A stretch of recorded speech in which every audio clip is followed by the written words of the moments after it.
এবং আমার মনে হয় মীনাক্ষীদিকে যে স্পেসটা দেয়া হয়েছে, বহু বছর পর পশ্চিমবঙ্গে আমরা একজন মহিলা নেত্রীকে পেয়েছি যিনি শুধু মহিলাদের নেত্রী নন, যিনি আপামর জনসাধারণের নেত্রী। এর আগেও কি আমাদের মহিলা নেত্রীরা ছিলেন না? অফকোর্স ছিলেন, কিন্তু তারা প্রত্যেকে মহিলাদের নেত্রী ছিলেন, তারা কেউ সবার নেত্রী হয়ে উঠতে পারেনি। মীনাক্ষীদির এখন আমরা যদি সাধারণ মানুষের কাছে গিয়ে প্রশ্ন করি, সে কিন্তু সবার নেত্রী। সে একজন পুরুষ মানুষেরও নেত্রী, একজন বয়স্ক মানুষেরও নেত্রী, একজন যুবক, আমার বয়সী ছেলে মেয়ে, সবার নেত্রী। তো এই পরিসরটা তৈরি করার জন্য অবশ্যই এই মুহূর্তে পার্টি যেভাবে কাজ করেছে, আমি বলবো সেটা আগে হয়নি। মানে বরং আমার ক্রিটিসিজম এটা হতে পারে যে এর আগে এরকম আরো বহু মীনাক্ষীদের মতো হয়তো হয়তো আরো বহু পোটেন্ট মানুষ ছিলেন, তাদেরকে সেই প্ল্যাটফর্মটা তারা পাননি, ফাইনালি পাওয়া গেছে। এবং আমি মনে করি মীনাক্ষীদির রাজনীতিতে যেভাবে প্লেসড হচ্ছেন, সেটা আগামী প্রজন্মের বহু মেয়েদের জন্য স্বপ্ন দেখার, পার্টিতে আসার, রাজনীতিতে আসার এবং রাজনীতিতে টিকে থাকার সেটা একটা ওই উপজীব্য হতে চলেছে। কোথাও কি মীনাক্ষীর সঙ্গে দীপশিতার একটা ব্যক্তিত্বের সংঘাত আছে? এটা না আমার খুব অবাক লাগে, জানো তো, কারণ তুমি এই প্রশ্নটা মানে তুমি একা করলেন, এর আগেও বহু জায়গায় আমার মনে আছে নির্বাচনের সময়ও এই প্রশ্নটা বহু লোককে করা হয় যে দীপশিতা না মীনাক্ষী। কিন্তু সমস্যাটা হচ্ছে এই একই প্রশ্ন আমি আমার পার্টির কোনো দুই পুরুষ কমরেডের মধ্যে কাউকে করতে দেখি না। কেউ বলেন আচ্ছা সৃজন না প্রতিকূর, আচ্ছা সৃজন না শতরূপ, অথবা প্রতিকূর না শতরূপ, শতরূপ না কলতান, এই প্রশ্ন কেউ কাউকে করে না। কিন্তু একমাত্র দীপশিতা না মীনাক্ষী, এই একটা কোথাও না কোথাও একটা দ্বন্দ্ব বা কোথাও না কোথাও এই দুজনের মধ্যে একজনকেই বেছে নিতে হবে, এইটা না আমরা খুব করে ফেলি। এবং আমার মনে হয় এটার পিছনে আমাদের একটা এই এতদিন ধরে লালিত পালিত একটা ওই পেট্রিয়ার্কাল বক্স রয়েছে। যেমন ধরো যখন আমাদের কোথাও কোনো সভা হয়, আমরা দেখেছি 4-5 জন পুরুষ বক্তা থাকেন এবং একজন মহিলা বক্তা থাকেন। একজন মহিলা বক্তাকে রাখতেই হবে, একজন মহিলা বক্তাকে রাখতেই হবে, কিন্তু খালি একজন বক্তাকে রাখতে হবে না। সেই সংখ্যাটা 1 জন 2 জন 3 জন 4 জন অনেকজন হতে পারে। যেহেতু আমাদের মাথার মধ্যে রয়ে গেছে যে মহিলা একজন নেত্রী হতে হবে, একজন মহিলা নেত্রী হতে হবে, ফলে সেই মহিলা নেত্রীর মধ্যে দীপশিতা হবে না মীনাক্ষী হবে, তাই নিয়ে খুব টানাপোড়েন রয়েছে। আমরা তো বলছি দীপশিতা, মীনাক্ষী, পৃথা, ঐশী, কনিনিকাদি, আরো অনেকের নাম আমরা বলতে পারি, বর্ণনা, দিদিতি, কলকাতা জেলা সেক্রেটারি প্রেসিডেন্ট, এবার দুজনেই মহিলা। এই প্রত্যেকে একসাথে থাকতে পারে, কাউকে ওই চেরি পিক আমাদের করতে হবে না, কারণ নেতা মানেই সে পুরুষ মানুষ নন। মীনাক্ষীদিও নেতা হতে পারেন, বর্ণনাও নেতা হতে পারেন, আমরা সবাই নারী পুরুষ মানে নির্বিশেষে আমরা নেতা হতে পারি। এবং মীনাক্ষীদির সঙ্গে আমার ব্যক্তিগতভাবে কোথাও খারাপ সম্পর্ক হওয়ার পরিসরটুকুনি নেই, এবং আমি সবাই জানিও এটা।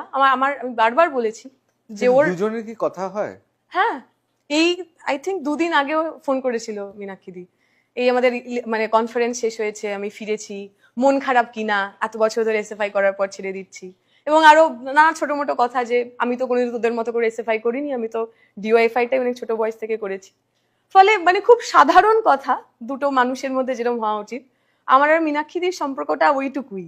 এই আমরা যেরকম চেষ্টা করি একজন মহিলাকে সবসময় আরেকটা মহিলার বিপরীতে রেখে দেওয়ার, আমাদের মনে হয় সেই মিসোজিনি, সেই সেক্সিজম থেকে একটু বাইরে আসতে হবে। এসএফআই ছেড়ে সত্যি খারাপ লাগছে? খারাপ, একটু মন খারাপ তো হয়েছিল। এবং আমাদের একটা বিদায়ী ভাষণ হয়, তাতে সবার ব্যাপারটা এরকম ছিল যে আমি কিছুতেই কাঁদবো না, সবাই আর কি সেই মেন্টাল প্রিপারেশন নিয়ে গেছিলেন। আমার মনে হচ্ছে যদি আমার খুব কান্না পায় আমি বক্তৃতার মাঝখানেও কেঁদে দেবো, কাঁদাটা এমন কোনো খারাপ ব্যাপার না।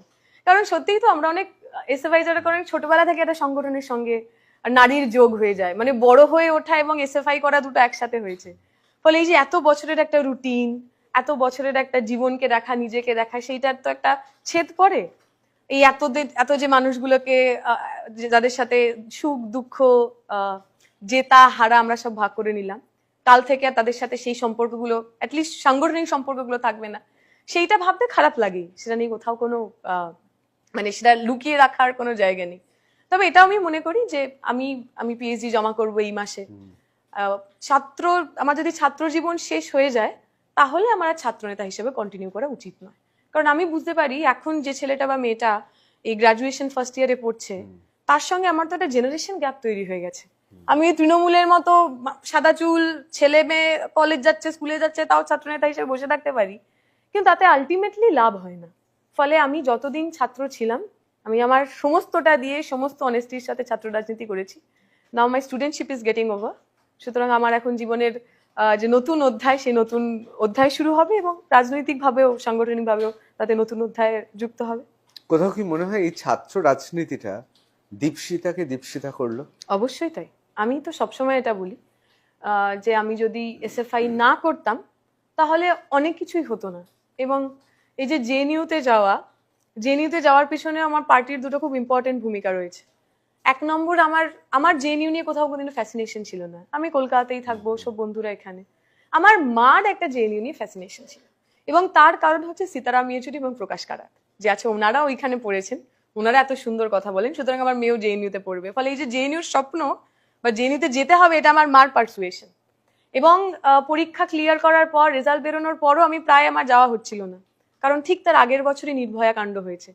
বড়দাদু ভাই তখন বেঁচে ছিলেন, তিনি বললেন যে কিছুতেই আমি আমার নাতনিকে ওখানে একা একা ছাড়বো না, মেয়ে এখনো নিজে হাতে খেতে পারে না, মা খাইয়ে দেয়, ওখানে একা একা কি করবে, কিছুতেই আমি পাঠাবো না।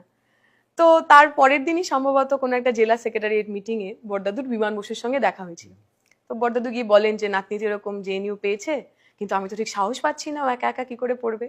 বিমান বসু তখন বলেন যে পদ্মত, আপনি এটা কি করছেন, একটা কুয়ো থেকে সাগরের মধ্যে গিয়ে পড়বে, ওকে যেতে দিন, ও খুব ভালো করবে, ওকে আটকাবেন না।